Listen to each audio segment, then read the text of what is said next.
When you're a busy parent, there just aren't enough hours in the day. It can be easy sometimes to fall into bad eating habits. Chicken nugget here, a few French fries there, or if you're like me, that happens a lot. Maybe you even finished your son or daughter's ice cream cone once they're done with it. All those little choices can add up and keep you from eating healthier meals, but it doesn't have to be that way. Here with some tips to get your eating habits on track and help you make more nutritious choices, a health coach and culinary nutrition expert, Maya Henry, is here with us.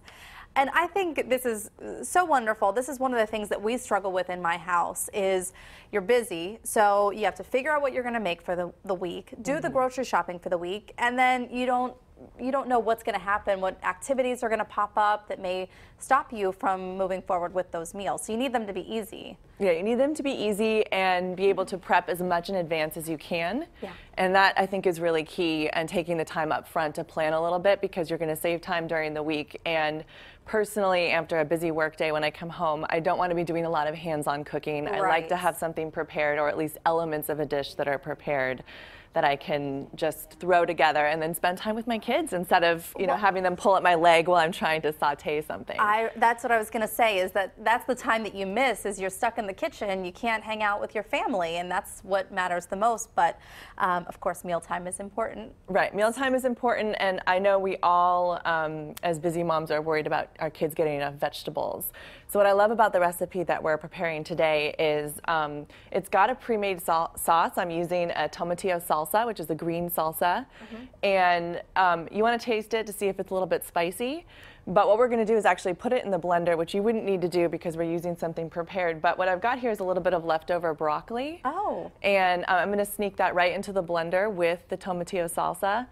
And I've already got a couple cups of spinach in here. And so I've got fantastic. 1 jar of the salsa, some spinach, and then I also had a little bit of leftover fresh cilantro. And so that's going to just amp up the flavor there. Of the salsa. And a nice thing about adding the vegetables is that if your salsa is a little bit spicy, it just kind of is going to tone down those flavors, and that's why this recipe that we're going to make, which is a chicken enchilada casserole, is going to appeal to kids, because it's got that like cheesiness, and right. then and who doesn't love a good enchilada? Right. And the other thing about this recipe is that it's actually a layered enchilada. So traditionally, when you make enchiladas, you're rolling up those tortillas and you have to kind of soak them. They're time consuming. With this, it's all layered up. Put it in the oven, and then you can just serve it in squares. Great. So I'm going to go ahead and add the last jar of the green salsa here. So did you use 2 jars? I used 2 jars, and then I've also added the poaching liquid from my chicken, which I filled up one of the jars, and that is sort of like a quick chicken stock. Yeah. And that's going to also add a little bit more flavor and a little bit more liquid. So I'm going to go ahead and blend that up for us. Oh, well, that is a good blender. It is a good blender, yeah. So when you're talking with families, because this is your job, is to kind of guide families and create meal plans and help them through this process.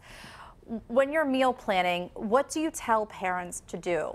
What is like the first step in making sure that you're going to have success through the week with the meal plans? Sure. It's a little bit like an equation they have to figure out, and everyone's equation is a little bit different. So what is your family schedule for the week? Sitting down and looking first and foremost, what ingredients do you have that you want to use up? Because a lot of families tell me, I'm really tired of wasting food. I'm really tired of throwing food out. I waste money. I know it's not good for the environment.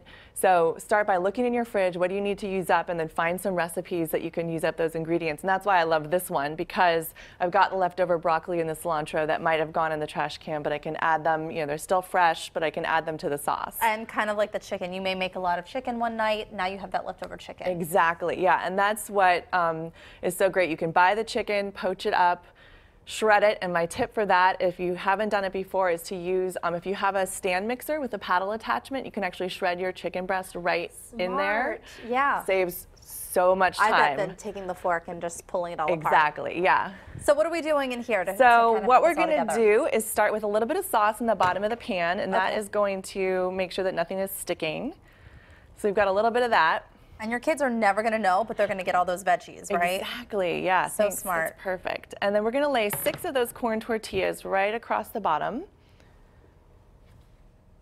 And so if you were advising someone at home to make this meal for the week, what would you say? I mean, could you do leftovers the next day? What would you say to continue using up what you have? Right, leftovers, serving it with different sides. Like I tend to serve it with a steamed broccoli, especially if I've made some to put in the sauce. But you could do a quick slaw, which you know, you can use your chicken, the shredded chicken, a couple times. I'm going to recommend later in the week you could make like a barbecue chicken slider, because you have that leftover shredded chicken, add some barbecue sauce. So easy. Have a little slaw on the side, and I've actually got that recipe along with the meal plan for this week. So great. It's great. So we're going to put our chicken on, and so I went ahead and poached this and then shredded it in the KitchenAid at home, and I reserved some so I can make those sliders later in the week, which are going to be really delicious.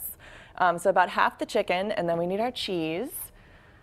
So I'm going to get that on there. This is just a mozzarella cheese. You could do full fat, lower fat, whatever works for you. With my son, if I put cheese on top of anything, he'll pretty much eat it. Right, So it's a guarantee. it's pretty great. Yeah. I'm lucking out there. So we've got our layers, and then we're going to put just about half the rest of our sauce over.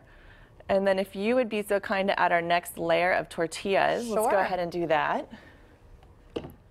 Yeah, and if you maybe don't have mozzarella, could you use cheddar? Could you use something else? Monterey Jack would be great, or even a pepper jack if you want to go a little spicier. This isn't a super traditional dish, so you can just anything that sounds good to you. Because that's one of the things, we always have bags of cheese in our fridge. You can mix them up, so this could be, I mean, this is why I love this recipe, because it's basically, it's as easy as you want to make it, and it uses up everything, but you can also, you know, kind of complicate it if you want to add, you know, extra Different layers spices of flavor, different spices. More cheese? Please. Yes, please. Of course. She says. Yeah, let's finish that off. Okay, great. And then how long would this bake for? About an hour at about 375. Okay. And you want to take the top, or I'm going to recommend you cover it with tin foil. Okay. And then take that tin foil off for the last 15 minutes, and it's going to cook off a little bit of the liquid. And the edges get a little brown. It smells really good when you're cooking it. Yeah, nice and yummy. So I'm going to finish off with that sauce. And then, because I have them, so this is where I would just pop it right in the oven.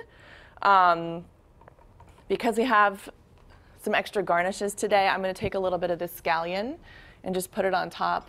And I also have some fresh jalapeno over there. I'm not going to add that, and I'm going to let the grown-ups add that on the side, of course. That's smart. Because my kids really don't like spicy food. So do you find, because I've seen this before on, you know, Facebook and various different websites, make all your meals on Sunday and then you'll be good to go for the week. To me, I feel like you might do that for a week and then it feels like it's too much to keep up with. But do you find that that could work, or do you suggest something else? You know, I think it can work, but I think part of when you can be successful with meal planning is when you really look at your week and see what's going to work for you that week. So if you know you have a really, really busy week coming up, then that's the week to do that big meal Sunday prep and get it all ready, you know, all done for the week. But if you have a little extra time, that might be a great opportunity to sneak in a meal that might be a little more fun, that you would enjoy cooking during the week. It just, you know, you kind of have to tailor it, and that's what I find with each individual weeks, with the moms I work with, it's, you know, the most success that they have is when they take the time to kind of individualize it. And look at their week ahead. Okay, very good. Thank you so much, Maya. Of course. And for a copy of today's recipe, you can visit our website, kdka.com/PTL. We'll have it posted for you there. And we'll also have a link to Maya's website so you can learn more about her company and its mission to help moms who are very busy like myself. Thank you so much. Thanks, Heather.